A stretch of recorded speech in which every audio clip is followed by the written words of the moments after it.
Welcome to the Profitable NDIS Provider Podcast, where we're joined by your hosts, Tania Gomez and Paul Bryan. In each episode, we'll be sharing valuable insights and tips to help you turn your NDIS business into a profitable venture. So whether you're just starting out or looking to take your business to the next level, you've come to the right place. Let's stop surviving and start thriving.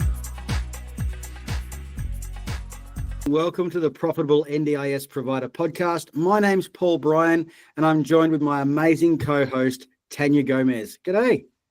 Hey, Paul. How are you today? I'm really good today. Thank you very much. So nice to be back. Finally, we have some nice weather and we're in spring at last. And today we're talking about, I guess, a bit of a tough subject around navigating the sector pressures. And we're joined by the wonderful Gabriella Ptasznik from GRP Speech Pathology. Welcome, Gabriella. Thank you so much for having me. I'm really excited to be here. Thanks, Tania and Paul. Before we jump into it, do you want to give us just a little bit of an introduction to yourself and your business? Yeah, absolutely. So as you introduced me, my name's Gabriella Ptasznik. I am a speech pathologist by trade, I guess you could say. And I've had my baby, which is GRP Speech Pathology, for almost a decade now, which is just crazy to believe and to think about. And it is, I started GRP with a passion to really provide genuinely person-centered care, and doing that with a functional hat in mind, out in the community where people need us most. And really proud to say that we've grown into a team of about 40 speech pathologists with an incredible admin team. And so at the moment, our service is completely mobile, and we're all over Australia, predominantly in Victoria, servicing people from the ages of 4 through to aged care, and very much involved with the NDIS. So we're really proud of the work we do, and just really excited to talk to both of you more today. Amazing. Hey, look, 10 years, that's congratulations. That is a fantastic milestone. You must have seen, obviously, probably a lot of changes over the years in funding models and how the system works. With the recent changes and policy shifts, has that impacted the way that your practice operates?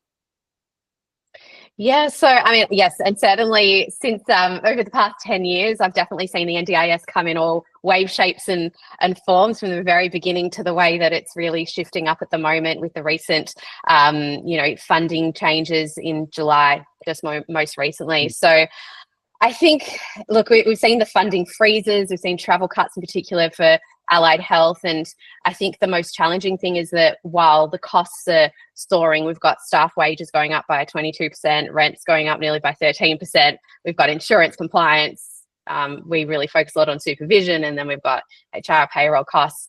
And I think the maths it doesn't work for providers anymore. And I think when you think about travel and that distances, it's not just about distances shrinking and travel shrinking in terms of revenue, but it's really the opportunities that are impacted for children and for our families and the community to truly receive the therapy and the access to care that they really, really need. So I think from a organizational or business perspective, we've had to be really laser focused on efficiency, and that's been our key word through all of this in navigating these times, making sure that our team is really working with minimal dead time, and that they're planned, like all of the schedules are planned to the nth degree. So we're using and we're really looking at kilometers and time, not just therapy time as well. So it's really, really highlighted the importance of being meticulous in recording, not just the face-to-face time that we're working on with clients, but also the administrative time that our clinicians spend in creating incredible outcomes for our families. And that's not to be overly transactional with our families, but it's really to ensure that the clinician's time is really strongly valued, and that ultimately we can continue delivering really, really high quality care. So I think, look, the challenges are real, but I think what's really carried us through is the strength in our systems that we've established since the beginning. And also continuing to prioritise our clinicians' wellbeing through lots of supportive systems, so that everyone can access our care and services as much as possible. That's Really amazing to hear that you have actually found some strategies for efficiency and to try and figure it out. I think one of the things I hear specifically allied health practitioners talk about is just that the challenge of that balance, the balance of how do we actually ensure the care and the outcomes while also managing the operations and the admin. What are some of the strategies that you talked about a system and having a strong system in place? What does that look like? Can you give us some of the strategies or some of the specific things you do to make sure you can balance those two sides of the coin? Yeah, so in terms of, do you mind just re-clarifying the question? So do you mean in terms of managing the business side of things as well as with the high quality service provision? Well, how do you make sure you've got a high quality service while still maintaining efficiency without cutting corners, skimping on the services you're providing, and making sure you can still get an outcome while making the business side work? Because as you said, the maths kind of doesn't stack up. So how do you work within what you've got? Yeah, absolutely. And I think of any sort of financial pressures or government changes or policy changes is that businesses cut corners. And I think reducing admin time or shortening reports or being less thorough in services is just not the answer. So at GRP, we've really taken the opposite, like an intentional opposite approach. We've never, and we haven't reduced patient time or compromised on the quality of care. Instead, we've really prioritized working, again, that key word, more efficiently. And I think that's really critical. So we've embraced a lot of innovation in technology. For example, we use an AI note writing tool called Heidi. I'm not sure if that's something that maybe some of your listeners are already utilizing, but that's meant that we've really been able to save time while still maintaining high quality services and keeping our records really, really thorough and detailed. We've introduced lots of different things like templates, a lot of automation systems that help our admin team as well, that reduce that duplication and a lot of that, redundant workload that we just don't need. So clinicians can focus on their therapy rather than on administrative tasks and paperwork, so that those networks are supporting them, not so much burdening them as well. So that's how we've really doubled down on our strict sort of those protocols. We've got heaps of supervision that really supports the clinical quality side of things as well. We have a leadership curriculum, so that means that there's a lot of consistency throughout the team, both clinically but also for our clients too. And it just makes sure that our whole team's working as productively as possible. And then on the flip side, that our families and our clients are receiving a consistent and continuous, really person-centered care no matter who they see. I love the way you've been able to integrate some AI and some automations and tools to really help your team, not just simplify things, but means that they can be available for more in-depth conversations because they have that time. They can get better notes together because they've got those tools in their hands. What are some of the ways that you've been able to support your team's well-being, I guess, as well? Because all the changes that are coming in, that's got to play on everyone's mind, not just the business owner's mind about, oh, am I going to get paid for, the travel and all this sort of stuff? What's your take been on looking after your team's well-being and those challenges? Yeah, I think it's a really important question, especially in a service-based industry where, we don't exist without our people, and taking care of our people has always been really central to the way that we operate, no matter the times.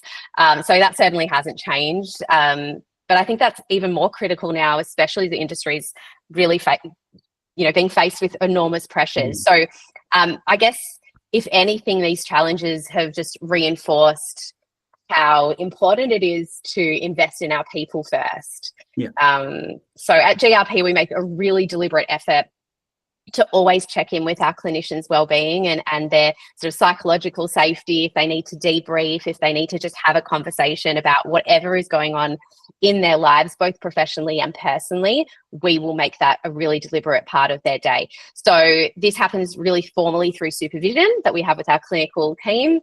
We have lots of team days where we get together. We have structured check-ins throughout the day, and that happens across all of our business level and hierarchy. We also have informal check-ins with the virtual open door. We have lots of opportunities for the team to connect with each other. We have buddy systems.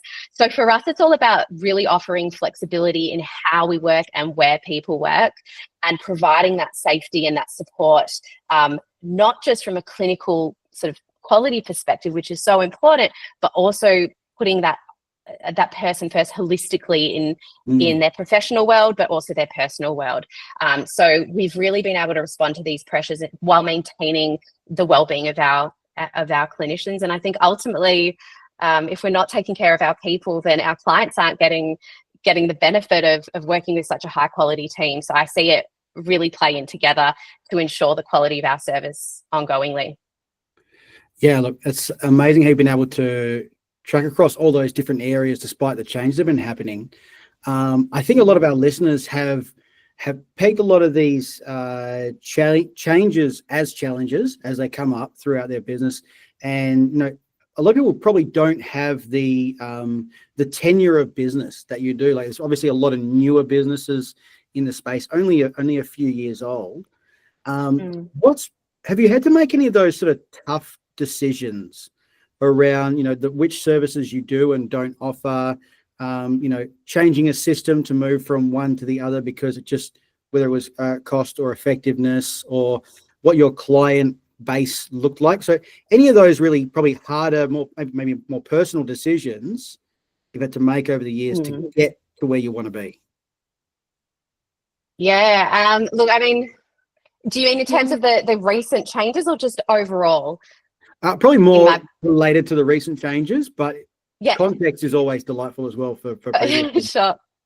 So in terms of tough decisions, I mean, yeah, in my role, there's always tough decisions that are happening to make sure that, the viability and the sustainability of the business continues on. And I see that as a huge responsibility, not just for our business, for our team, but for our clients as well and our families. But in terms of the most recent changes and any tough decisions, not so much. I mean, obviously, when you receive the news of any policy or regulation changes, it's a bit of a new world to really digest what that means for business, and so that's always challenging. But like I was saying, I think it's just about being really intentional about the way that we're delivering our services. Yeah. So rather than looking at like axing service delivery, let's look at the way that we're operating and providing those services and see how we can become leaner and more efficient and do things even better. So for us as a mobile organisation, because GRP is a community-based service, the key challenge always is efficiency. So making sure our clinicians aren't spending more time on the road than they are with their clients or with their families. And so for the most part, we've maintained really strong caseloads in our metropolitan areas. And we've done that by auditing schedules and ensuring that client bookings are as productive and efficient as possible. And where the challenge has come is with more of the longer drive time. So, for example, clients who are residing more than 45 minutes away from any given clinician, that's where we've had to shift those families or think strategically about how we're able to continue their service without totally removing it from them. So that's where we've got our amazing telehealth team that are brilliant. And so we've then navigated them from an in-person service delivery to a telehealth, more innovative service delivery. And so that way we're still able to continue providing quality of care, also the continuity of care at the same time. So it's just a more sustainable, viable option for not just our business, but for our clinicians having to allowing them to reduce their drive time, but also making sure that our clients are still receiving really, really high quality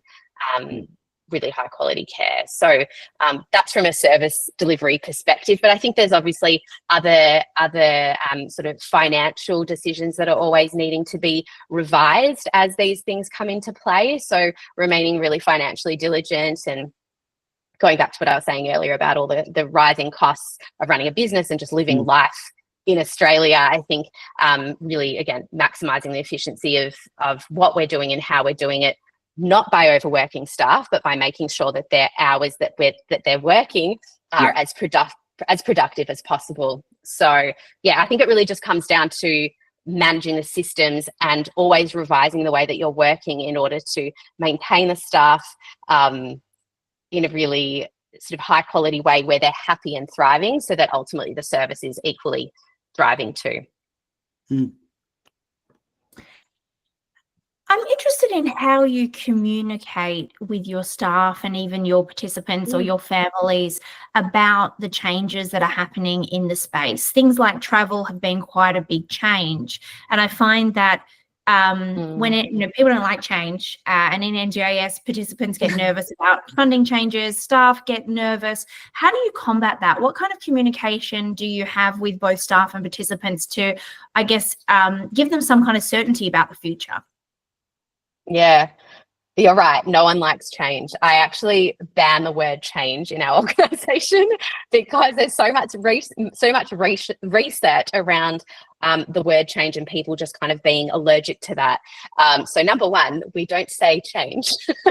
But I think in terms of how we've communicated that both to our families or clients as well as our team, I think my approach has always been to lead with positivity, but also real facts and certainty. And I think people really feel comfortable and assured when you're talking with certainty about what the next steps are.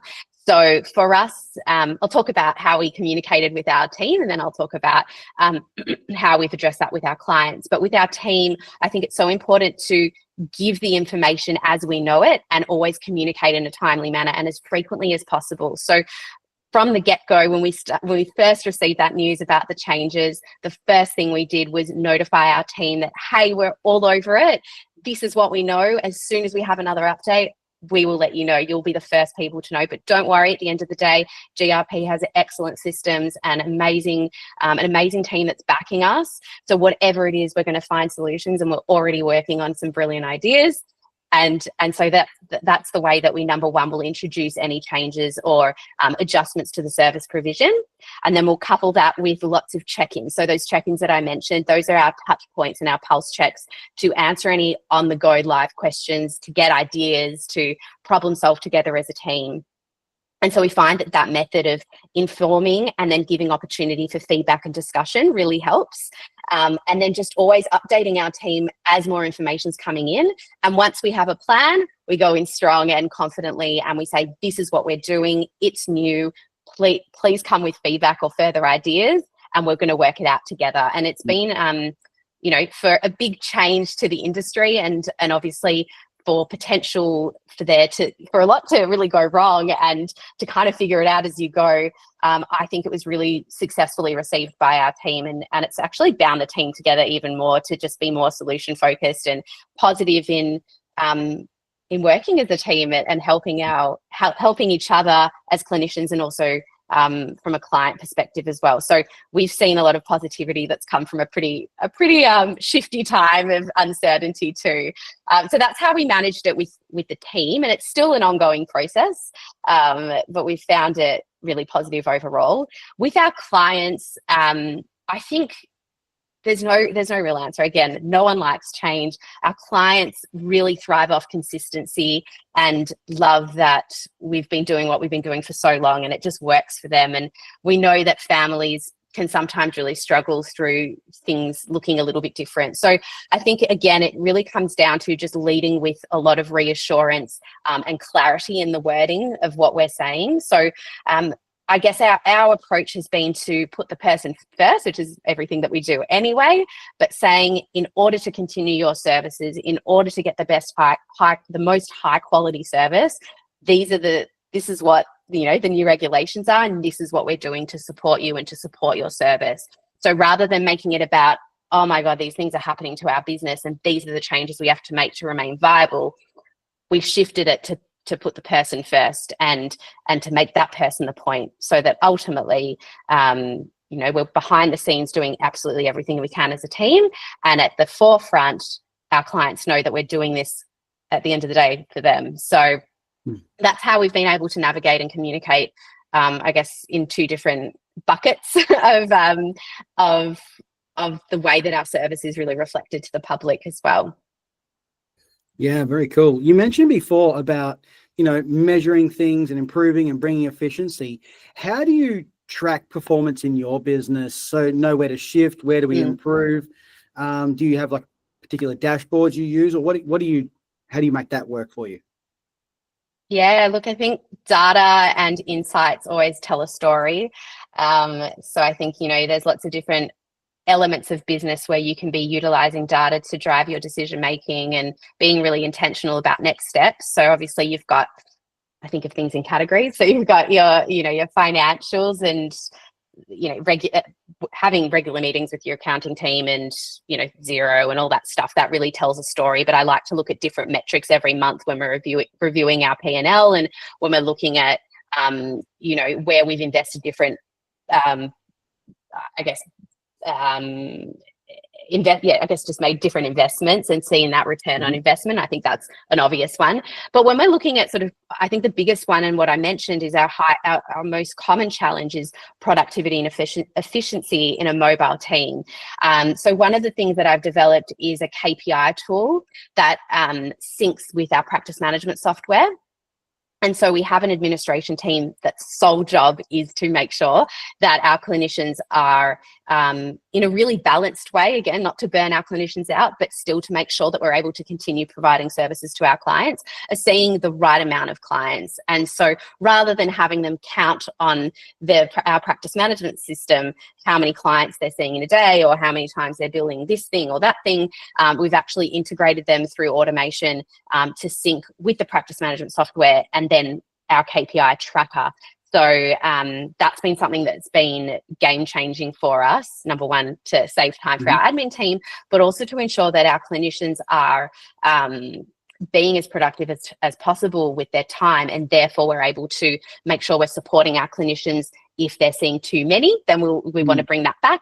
And if they're seeing too little, then we want to make sure that we're able to provide further services to our community. So I think that's been one of the biggest game changers for our team and for our organisation, to really make sure that we're using the right data to make the next best decision. And that really drives our recruitment decisions and a lot of our client acquisition processes as well.